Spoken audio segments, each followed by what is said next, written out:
guys, welcome back to my channel.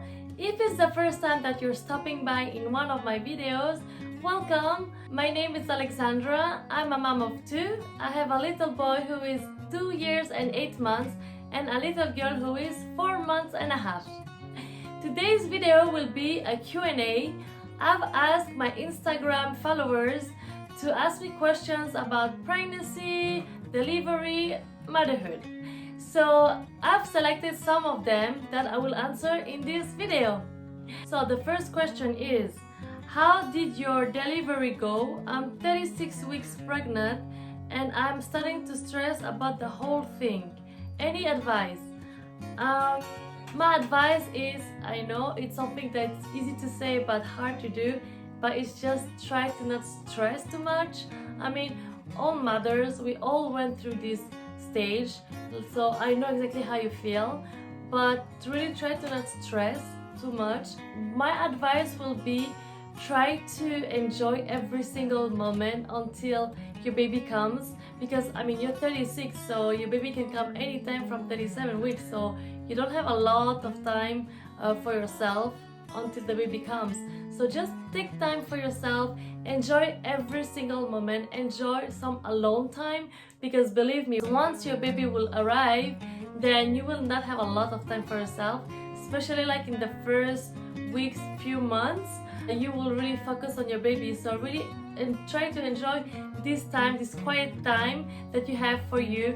Do things that relaxes you, watch TV, some TV series, get some massage, enjoy time with your partner, take time for yourself and enjoy every single time. So that's one of my advice.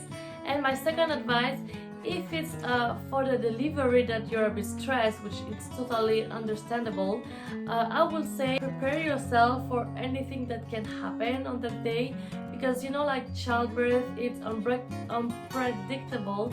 So of course, I'm sure you already have a plan on of your delivery, but at least if you're prepared mentally of all the options that can happen for the day, then you will be less stressed. So for example, if, I don't know, you plan to give birth naturally, but we don't know what happened, maybe you need to have a C-section because of, I don't know what reason, but at least if you study a bit about all the options, then you will be ready for anything that can happen on the day, so you will worry less. So that's what I would say. One of my other advice is really to prepare mentally of everything that can happen. But really trust in God, trust on the professionals out there. I mean, they do that every day, so they're really used to. So they will be there to advise you, and then they will be the right person to listen to. And then when you will finally hug and carry your baby born, is such an amazing moment. So really like enjoy every step of this experience. For my side, my delivery went really well. I mean, both of them, thanks God, it really went the way I've planned. So I plan to deliver without an epidural, and oh, by the way, I will do a video about it to share with you guys how I did to manage the pain. So yeah, how to give birth without an epidural, and because I've done it twice, so I already have a little bit of idea what it's working and not, I mean what it worked for me. So I will share with you in one of my next video, but for now we'll just answer these questions. So let's go into the next question. What did you enjoy most during pregnancy? I've enjoyed every step of the pregnancy. I love being pregnant. I love the fact that you are growing a little human being inside you. So it's really like a blessing for a woman to be able to carry life. And also I love the fact that I can feel my baby moving inside me. It was just like this little connection that we have, both of us. So it was really nice, and especially I love also rubbing my belly, like having a bump. I mean, I love having a bump, so oh, I miss being pregnant already. I really enjoy every single step of my pregnancy. So that's my experience. Let's go on the next question. The next question is, what advice can you give about motherhood? Motherhood is challenging. Motherhood, I would lie to you, motherhood is tough. I mean, it can be tough at times and tiring, but it's so rewarding and gratifying. I mean, Why don't you just look at your child, like it's just bringing you so much happiness, and you just forget all the struggle you went during the day. But I just think it's a really, really great experience, and I'm really blessed to be able to experience motherhood. And also what I can advise about motherhood is to not compare yourself with other moms. Don't do that. I mean, you know, like we all gonna have a different journey. You have your own journey, so just do your own journey. We all gonna have different experience. We all have different kids, so you cannot compare your life to other ones.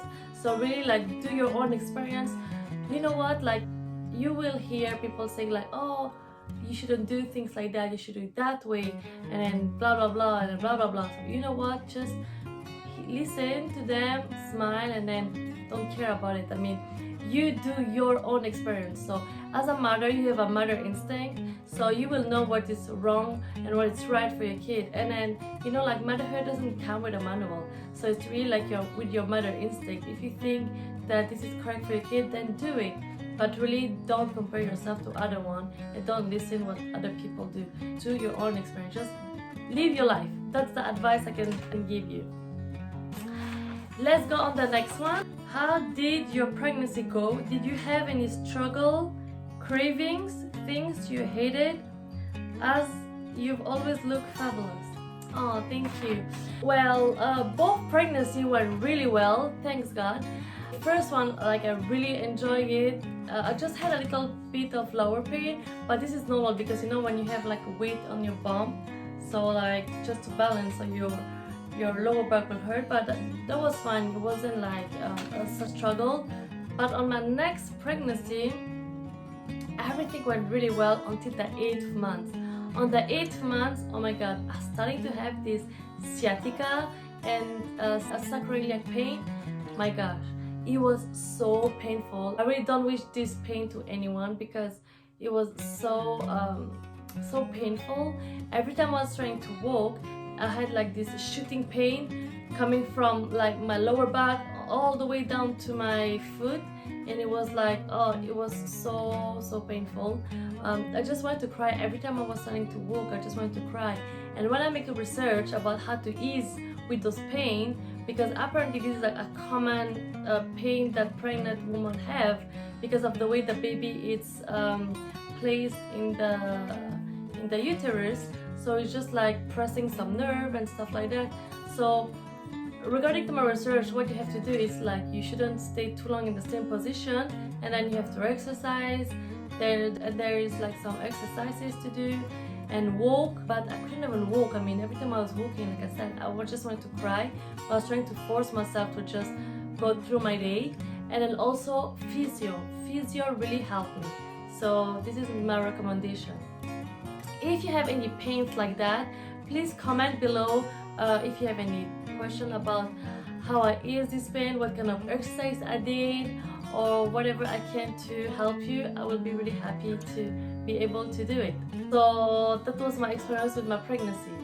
And then what I was craving. I'm someone who eat a lot, so for those who know me, like, they know, like, I'm someone that I eat a lot of everything. But during this last pregnancy, I was eating more sweets than normal, even though in general I'm eating already a lot of sweets, but it was another level. I was really eating a lot of sweets this time, so I would say like my craving was like sweets. And what I hated, oh my God, I hated perfume. The smell of the perfume, I couldn't deal with. I couldn't stand perfume. It was making me sick, and I just wanted to throw up. It was like really making me dizzy. I couldn't even wear perfume myself. That's how bad it was. So yeah, I hated the smell of the perfume. Let's go on the next one. What is your advice for someone who is about to have a baby? I will say go with the flow. Yeah, really, like, go with the flow. Act with your mother instinct, because like I said, there's not a wrong or right way to do things, especially when it's with your child. So really, like, anything you think is right for your kid, so just do it. This is like really my advice I can give. And if it's for like baby essential or things to buy, I will link a video up here, and also down below with a video I've done for newborn essentials and must-have, because you need to know that you don't need a lot when you have a baby, especially a newborn, because they don't do much. So really like check out my video and then prepare yourself for the arrival of the baby, and then just trust the process. Let's go on the next one. What is the hardest thing about being a mom? The hardest thing is being a mom, I would say it's to find a balance with your time. I mean, this is such a struggle for me, especially in the beginning, like finding time for your family, for your partner, for your relationship, for your kid, and then especially for yourself, because you know when you have a newborn you're just so overwhelmed that you just forget about yourself, and this is something that it's not good. Like you really have to think about you, don't forget about yourself, because you know, like they used to say happy wife, happy life, but I would say happy mom, happy kid, because you know when you're not feeling well, when you don't feel yourself, like your baby will feel it also, and it's not good. So really like try to take time for yourself, do things that make you happy. If you need a break, don't hesitate to ask help to your family or to your partner or to your friends to really give you time to look after yourself, because it's really important to not forget about ourselves, and then to not be overtired, because especially if you're like a breastfeeding mom, you should know that tiredness and stress really play a big role in the milk supply. So if you're too tired or if you're not well, like it will affect your milk supply. And of course, if you're a breastfeeding mom, all you want to have is like milk.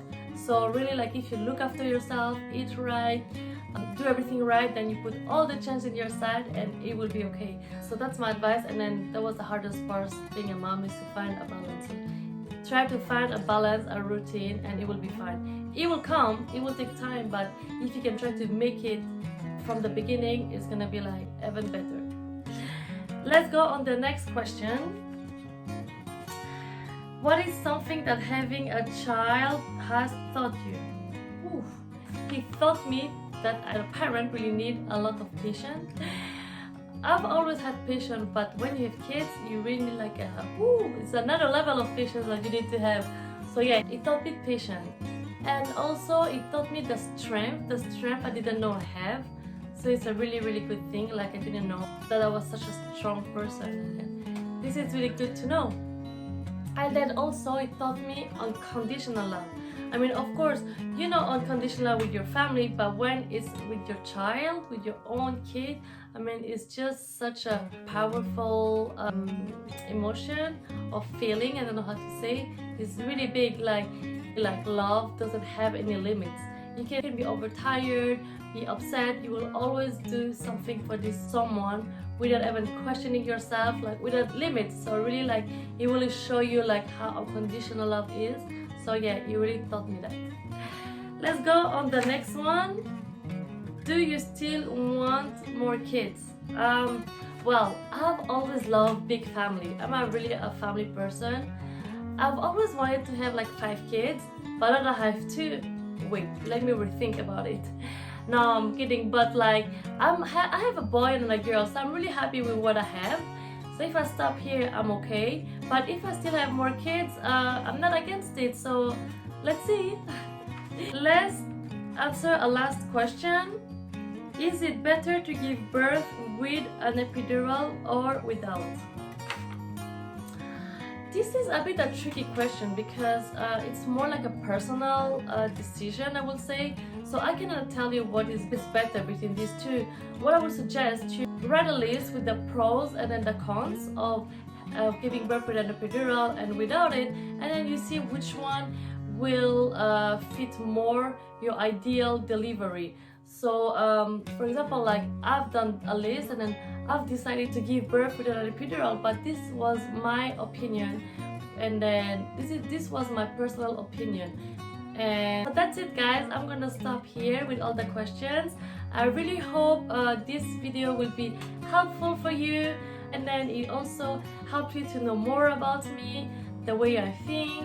And then if you like this video, please don't forget to click the thumbs up, And if you like videos about motherhood, babies hacks, and baby products review, don't forget to subscribe to my channel, and don't forget to click on the bell like this. You will be notified every time I post a video. So thank you guys again for watching, and then I'll see you on my next one. Bye!